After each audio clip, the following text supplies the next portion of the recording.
Number 36, find f prime of x. So what is the derivative of the square root of 3x plus 5 divided by 4x minus 9? Well, before we can find the derivative, we need to rewrite it.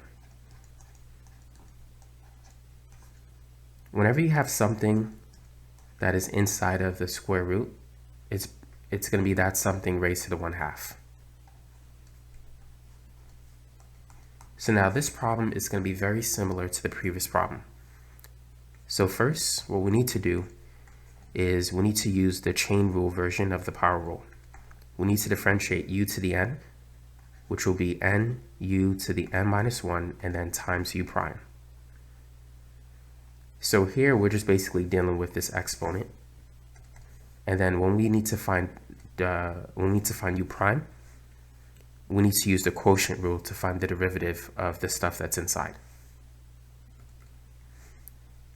And so that's going to be f over g prime, which is g f prime times f g prime over g squared. We're going to use that formula to find u prime. So let's begin. So using this formula, our n value is 1/2. Let's move that to the front. Then let's rewrite u, which is the stuff that's inside the radical. And this is going to be raised to n minus 1. So that's 1/2 minus 1. 1/2 minus 1, that's the same as 1/2 minus 2 over 2. 1 minus 2 is negative 1, so we get negative 1/2.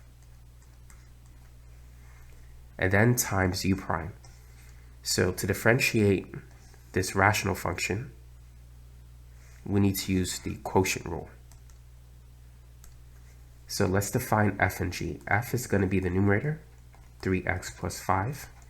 G is the denominator, 4x minus 9. F prime, the derivative of 3x plus 5 is 3. G prime, the derivative of 4x minus 9 is 4.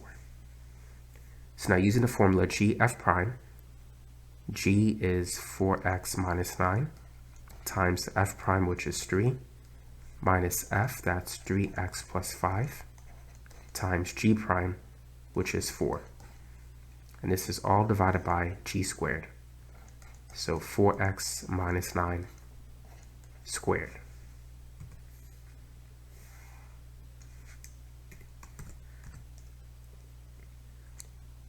So now we need to simplify. First, let's deal with this negative exponent.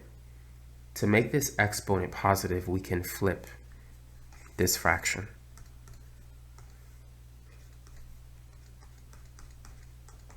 So we're going to have 1 over 2, and then it's going to be 4x minus 9 over 3x plus 5, and now to raise to the positive 1/2. Here we need to distribute. 4x times 3, that's going to be 12x. And then negative 9 times 3, that's negative 27. Here we have 4 times 3x, which is 12x, but we have the negative sign, so that's negative 12x. And then 4 times 5, with the negative, that will be negative 20.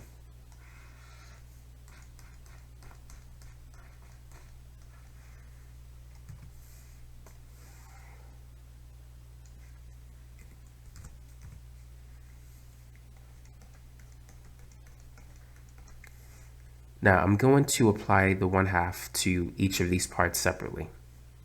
So we have 1 over 2, 4x minus 9 to the 1/2, over 3x plus 5 to the 1/2. Now 12x and negative 12x, they will add up to 0. Negative 27 minus 20, that's going to be negative 47. And then below that, we have 4x minus 9 raised to the second power.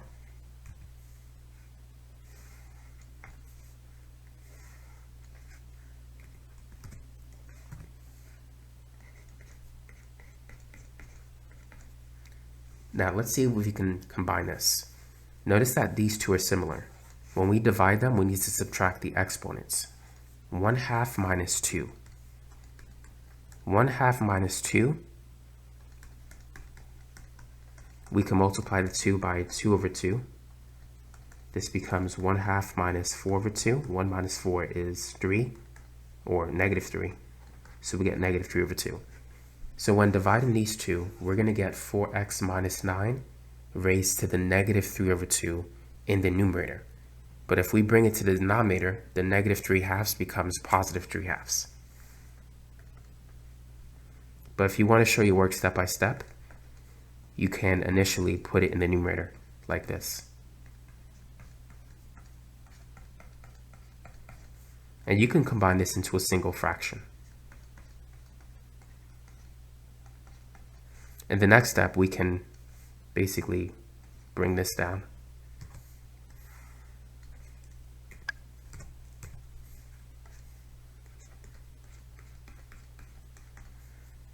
So we have negative 47 on top.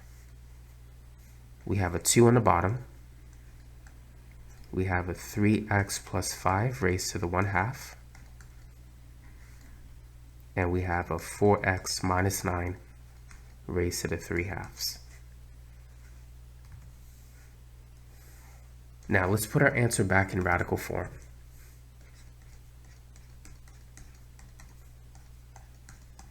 So it's negative 47 over 2. This part that's raised to the 1/2, we can just replace that with a square root. So that's going to be the square root of 3x plus 5. Here we have an index of 2, so we have another square root, but it's raised to the 3rd power. So we're going to have the square root of 4x minus 9 raised to the 3rd power. And now, of course, you could simplify that, or you could leave your answer like this.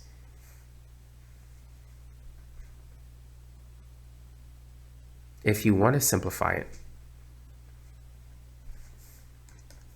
you can write your answer this way.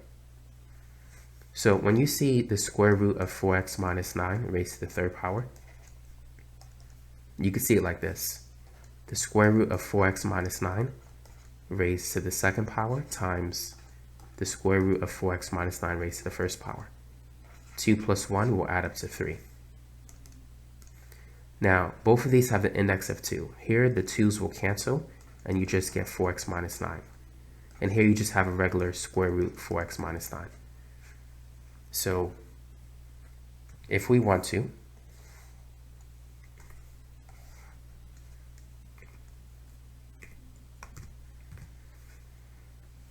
we can write the answer like this.